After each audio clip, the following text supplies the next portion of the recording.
Hello, in this video I'm gonna walk you through the financial model Excel template. I will show you the main inputs, the core outputs, reports and charts. So let's get started.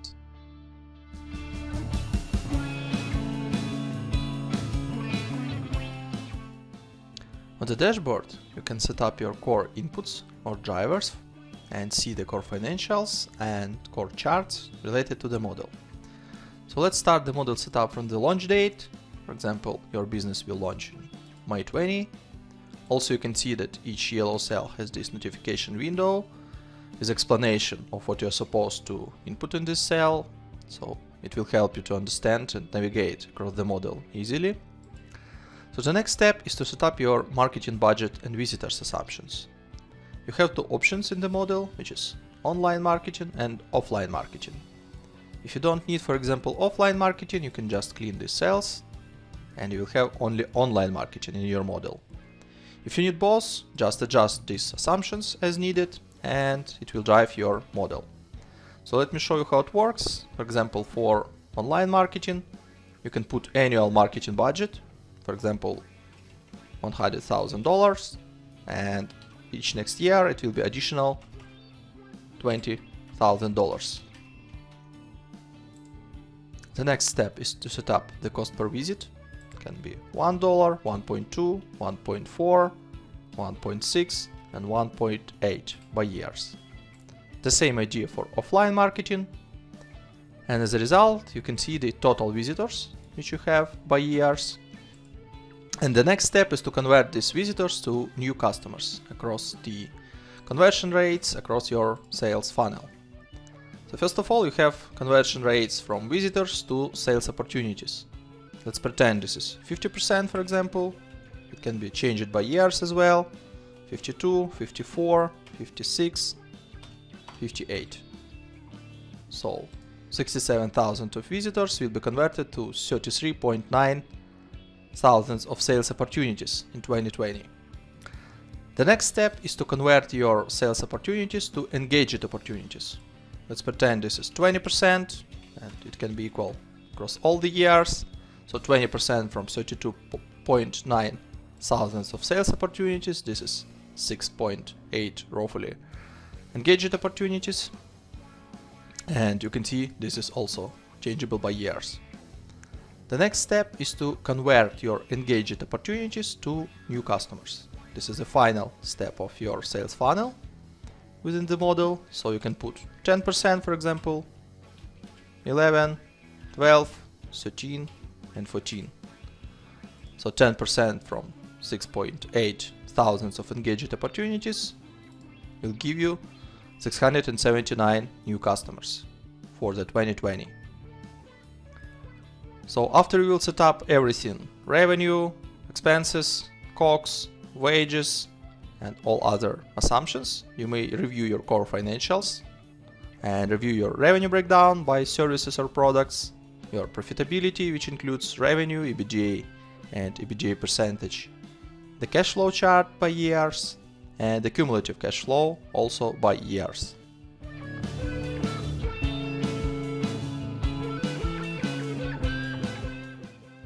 On the financial charts tab, you may see your main financial KPIs on the two sets of charts, which is the breakdown of 2 years by months and the breakdown of 5 years by months.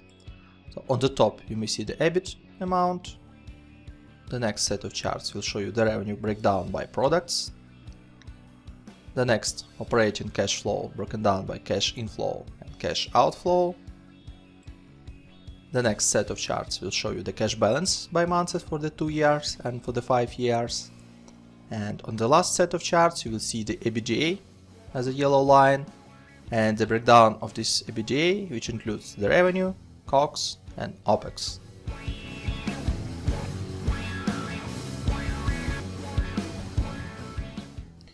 On the operational charts tab, you may see your main operational metrics for the 2 years broken down by months and for the 5 years broken down by months as well. So on the first set of charts, you may see the new customers breakdown by your services or products, also for 2 years by months and for the 5 years by month.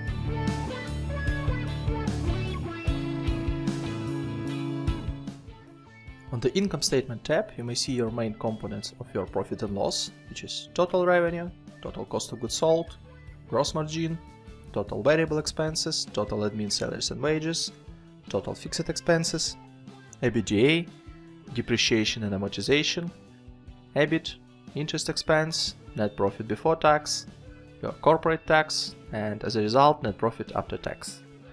Please note that each category has its own subcategories, so you may click on this plus button and see the detalization, for example, for fixed expenses, or for variable expenses, or for example for the revenue. On the cash flow statement, you may see your cash flow broken down by cash flow from operating activities, cash flow from investing activities, and cash flow from financing activities. The same information you may see on the cash flow statement in indirect method, operating, investing, and financing activities, but in more collapsed form. Just easier to see the information here.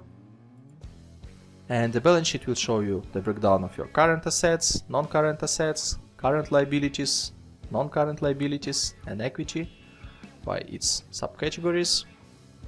The summary of 3 statements you may find on the Financial Statement Summary tab. On the top you have income statement broken down by 5 years, and the selected year, which you can change here, broken down by months. Below you may see the same information on the chart form. The next set of tables and charts will show you the balance sheet, main KPIs broken down by 5 years and selected year by months.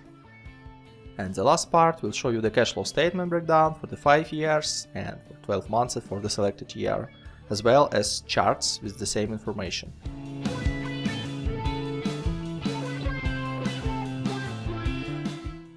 On the Benchmark KPIs tab, you may see 5 industry-specific benchmarks, and you may see the comparison of these benchmarks with what is calculated in your model. So you have gross margin percentage, net profit percentage, direct wages as a percentage of revenue, average monthly revenue per active customer, and active customers per 1 direct FTE ratio. All these yellow cells are changeable. For example, you know that gross margin percentage for your industry, for your country is 65%. You may see this is changed on this chart immediately. And to the right of these yellow cells, you may see the values calculated by the model based on assumptions which you set on revenue, expenses, COGS, and all other assumption steps. On the graphical form, you may see also comparison of gross margin calculated by the model, which is blue, and industry gross margin, which is orange. The same net profit, direct wages as a percentage of revenue, average monthly revenue per active customer, and active customers per 1 direct FTE.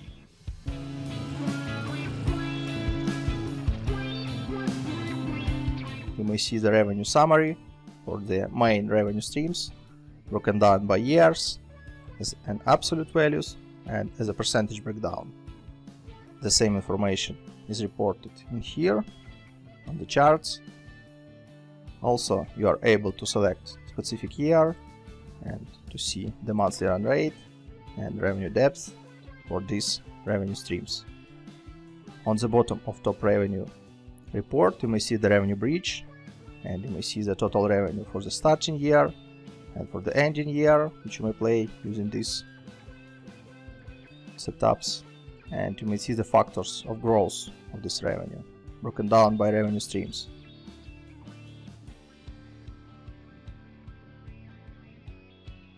The same idea is used on the top expenses tab. You may see top 4 expenses streams and all other expenses collapsed in one line. Also, this is broken down by absolute values and percentage breakdown. The same information you may find on the charts.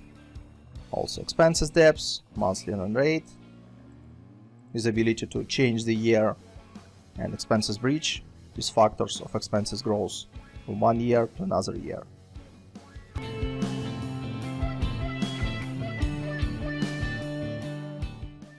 The color coding in the model is very simple. You may change any yellow cell in any yellow sheet within the model. This means that this yellow cell has some input, assumption or driver which impacts the calculation within the model.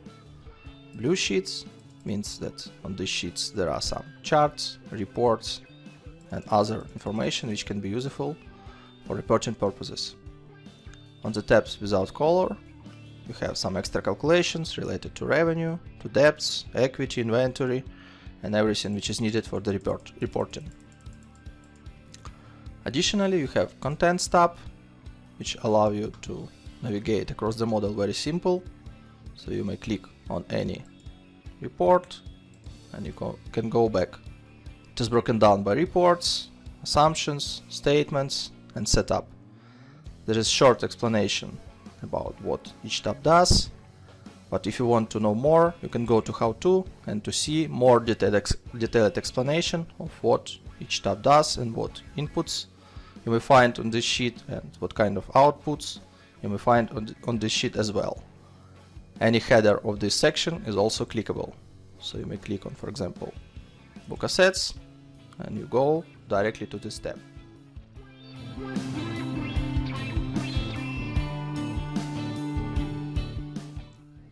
On the Revenue tab, you may set up the main revenue assumptions for the model. So let me show you how it works. So first of all, you need to set up your services names or product names, for example, offering 1 or whatever name you need. Also, if you don't need all 5 services or products, you can just clean assumptions for 4th and 5th and have only 3 offerings. The next step is to set up your starting number of customers. If you have some active customers as of the start of the year, so you can put some numbers, for example 50, 60 for each service. If you don't have any active customers, you can just clean and start from 0 active customers. The next step is to allocate your new customers by different services. So it's changeable by years. For example, for services A, it can be 10, 15, 12, etc. And you can adjust to have 100% on the total, some other service, for example, 25 and 20. So now you have 100% for all the years. The next set of assumptions is to set up your lifetime in months. Let's pretend that in services A, average customer will live in 5 months, services B type 6, 10, 12, and 15 months. To the right, you may see the calculation of active customers by years, depends of this lifetime. If you change something, for example 8, you may see the changes in calculations. This means that because of your new customers live more, you'll have more active customers. On the bottom you may see the total. And the next step is to set up the pricing. First of all, you should understand of how much in average billable hours per month per active customers each service will require. For example, in services A, average customer will have 100 billable hours per month, 110, 120, 130, and 140. And the final step is to set up the price.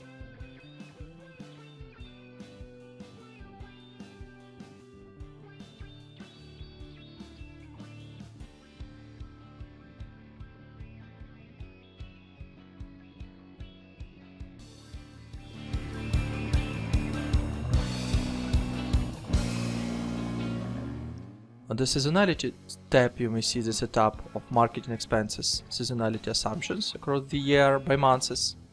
So you have yellow cells to set up your seasonality. It can be, for example, 15, 10, 5, 10, 8, 6, 7, 5, 10, 15, 5, and 5. As you may see, I just set up the breakdown of marketing expenses by year, and I see that check is red.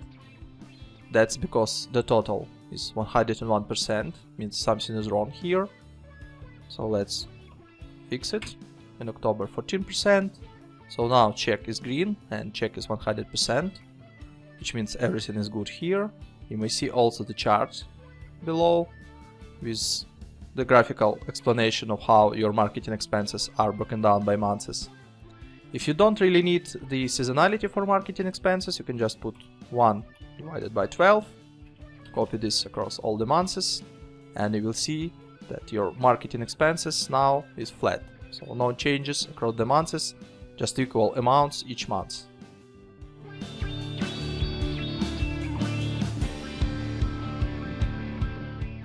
On the COGS tab you may find 6 categories or components of your COGS. One of them is predefined, which is direct salaries and wages. I'll explain a bit later how to drive this on the direct wages tab. Other 5 categories are available, so you can change the names. I don't know, for example, hosting. So you can change the COGS assumptions, for example, 15% of revenue. And on the top you may see the main driver of calculation for the COGS, which is total revenue by months. And here you may change the assumptions, which is a percentage of total revenue. Below you may see the categories and calculations of COGS components by months. And finally, in income statement under COGS total, you may see all the components of COGS broken down by months and broken down by categories.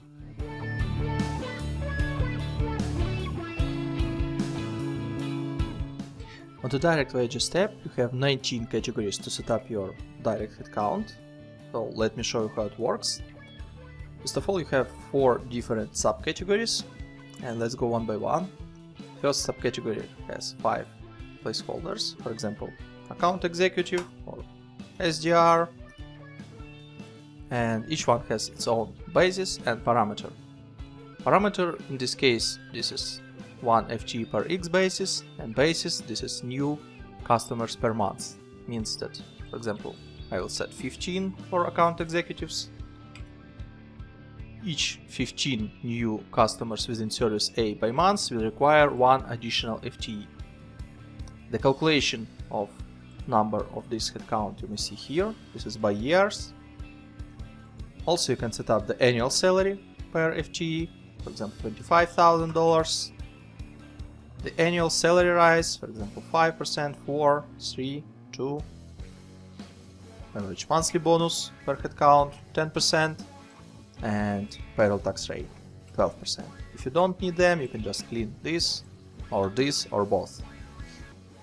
Below you may see the calculation of your annual salary depends on base annual salary and annual salary gross or raise. Below you may see the calculation of headcount by months for these categories, monthly base salaries by categories by months, monthly bonus, and payroll taxes also by categories and by months. The next section consists of different bases, which is active customers, for example customer success. So it can be per each 20 active customers you'll have 1 new FTE or headcount. The same annual salary growth if it's needed, monthly bonus, and tax rate. The third subcategory has a trigger, which is billable hours. Means that for each, for example, 160 hours you need engineer,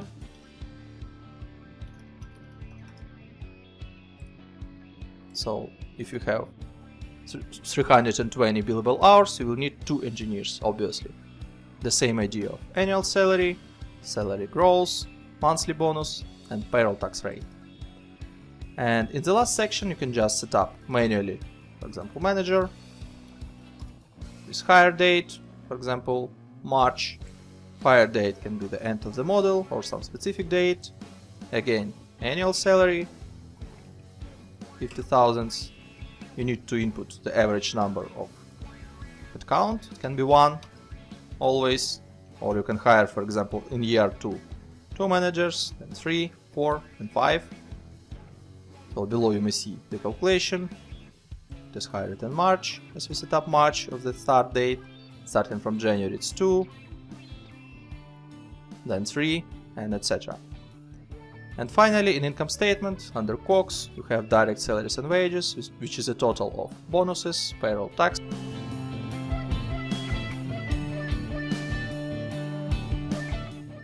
On the admin wages tab, you can set up to 19 categories for your admin staff.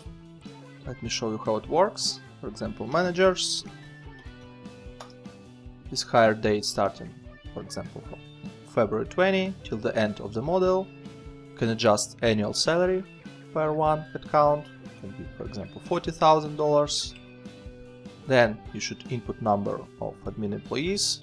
Let's pretend in the 2020 it will be 1, then 2, 3, 4 and 5. Then also you can input annual salary rise.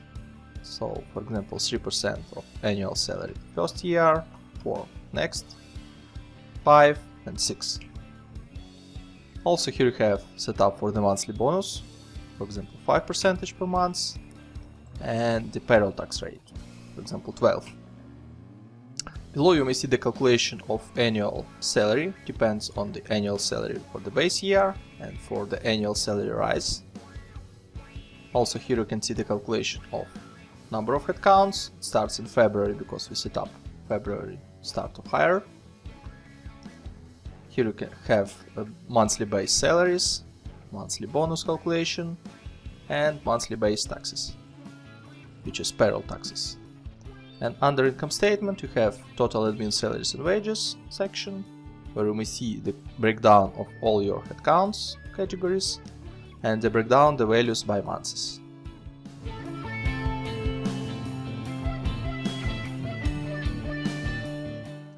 On the variable expenses tab, you can input your variable expenses as a percentage of total revenue. Let me show you how it works. For example, bank fees. And your bank fees is 2.5% of your revenue. So in the same way as your revenue grows over time, you may see that bank fees will grow as a percentage of this total revenue. The same way you can input other variable expenses, like for example 5% direct labor, like 15% of total revenue, and below you may see the calculation of these variable expenses by months. So these expenses will be connected to the income statement tab, section variable expenses, and you may see these line items by months and broken down by expenses types.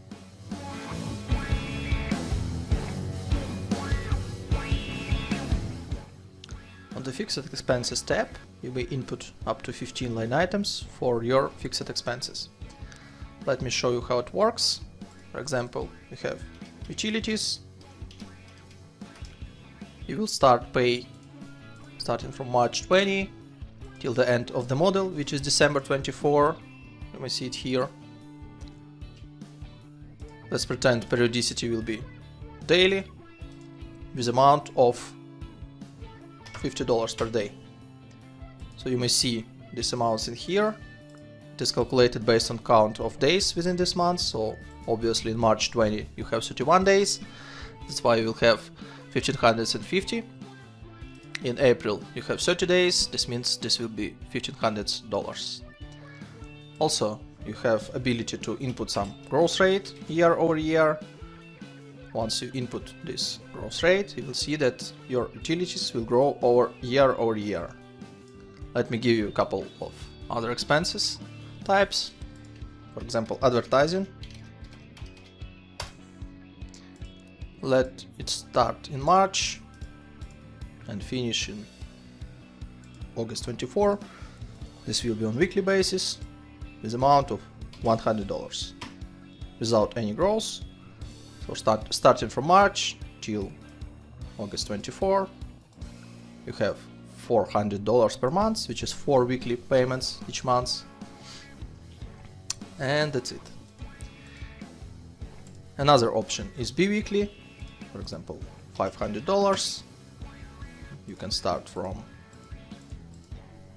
July, for example, and you will have 2 payments, which is 2 bi-weekly payments within the month. $500 multiplied by 2, you have $1,000 per month. Again, you can input some growth rate and you will see that your advertising expenses will grow year over year till the August 24, which is the last date of this expense type. Another option, office setup, which can be one-time payment which will happen in February 20, is amount of $5,000. Obviously, you should not input any gross rates because this is just one-time fee, and you may see that office setup will happen in February 20 with this amount. Another option, insurance, let it be start from January 20 till the end of the model, and it can happen monthly with $1,000 per month, with 5% of gross first year, 3% of gross second year, 2% of gross third, and 1% year number 4. So you may see this calculation here. Starting from January 21, it will grow for 5%, which is $50. And starting from January 22, it will grow for 3%, which is additionally $32. Another option, quarterly. You may see that insurance will be paid $1,000 each quarter. You can start it, for example, from February, and this will be shifted to 1 month forward. Another option, semi-annually. In this case, you will have insurance payments once per half a year, again with a percentage of gross. And the last option is annual payments or yearly payments. You'll pay one time per 12 months, starting from February till December 24. For each expense type, you can use gross rate, and the calculation you may see in here. Also, in income statement, you may find total fixed expenses group. If you will ungroup this section, you can see these amounts broken down by months and by fixed expenses line items.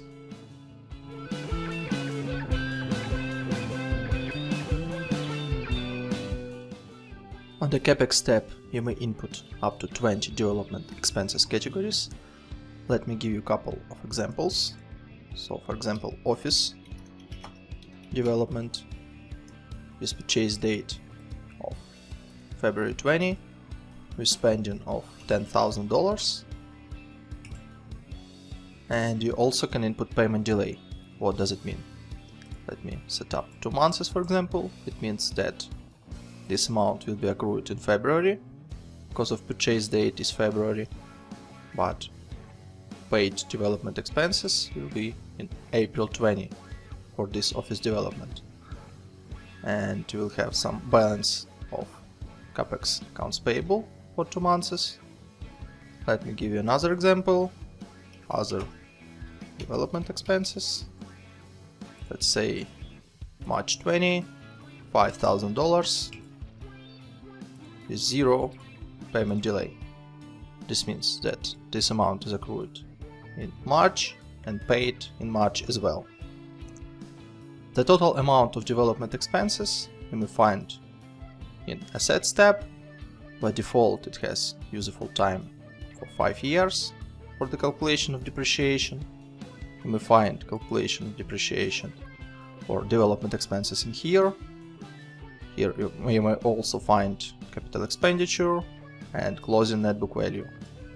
Additionally, you have up to 6 placeholders for other assets. For example, other assets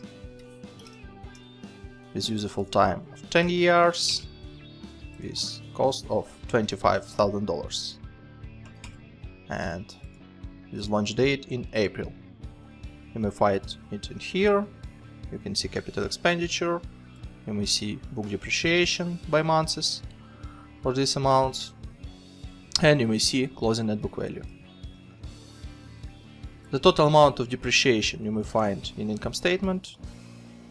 On the cash flow, you may find cash flow from investing activities for these assets, and on the balance sheet you may find fixed assets amount under non-current assets and CAPEX prepayment and CAPEX payables as well.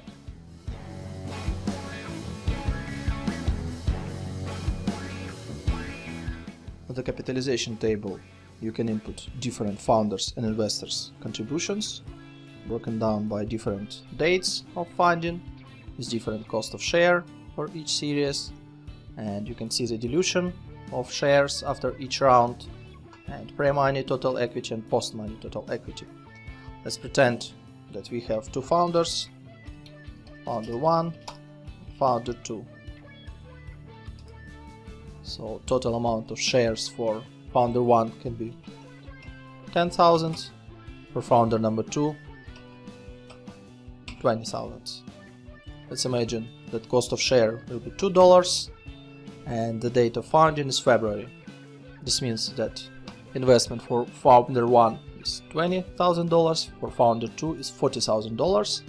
In total they invest $60,000, which you may see here. The dilution is 33 to 67% of shares. So let's pretend that for Series A we have one investor and the date of issuance is May. Cost per share is $5 per share and number of shares is 1,000. So total amount of investment will be $5,000. You may see that before the Series A total equity was $60,000, after $65,000, and investor 1 will have 3.23% of shares, and the shares of founder 1 and founder 2 also diluted, 32.26 and 46.52%. You can also input some amounts for Series B and Series C. The same way you can set up the date, cost of share, and up to 5 investors is up to 5 placeholders for number of shares. The amounts of funding you may see in the cash flow, in the ordinary equity risings, and you may see the balance sheet, which shows you the total equity by months.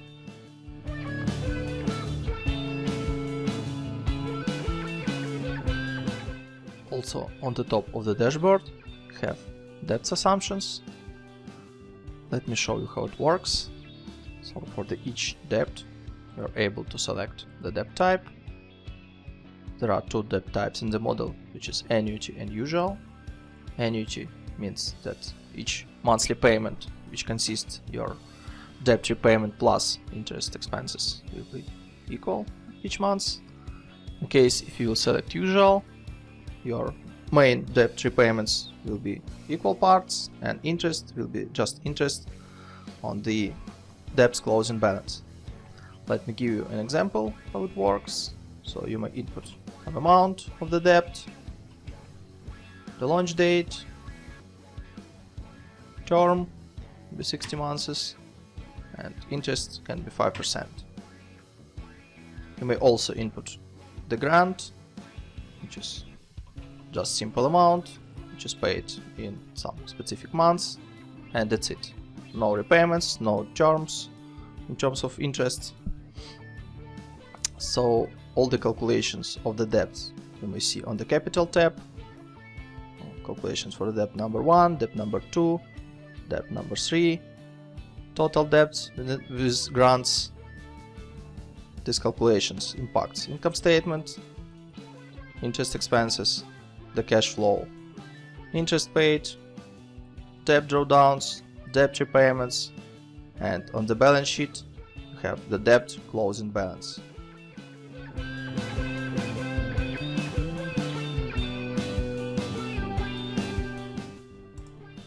On the top of the dashboard you have currency, denomination, and taxes setup. So currency inputs means that you can input all your drivers for the model using one currency. You have currency outputs. It can be the same as currency inputs and it can be different from currency inputs. So let me give an example. When you input in United States dollars, you have euro as an output, and for this case you can set up currency exchange rate. This is 1.2 for example.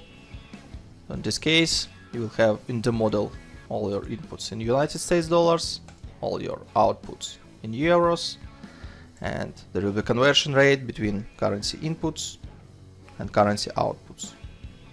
Additionally, you have denomination, which means that you can denominate all your outputs on the reports. In this example, you have denomination is 1000, means that your outputs is denominated by 1000, you can select millions. You may see that now it is in $1 million. You can set also billions or without any denomination. Additionally, you have corporate tax setup. You can change this number and this will impact tax expenses in your income statement. I hope you enjoyed my video. Thanks for reviewing this. You can find more on my website finmodelslab.com, and we'll see you later in the next videos.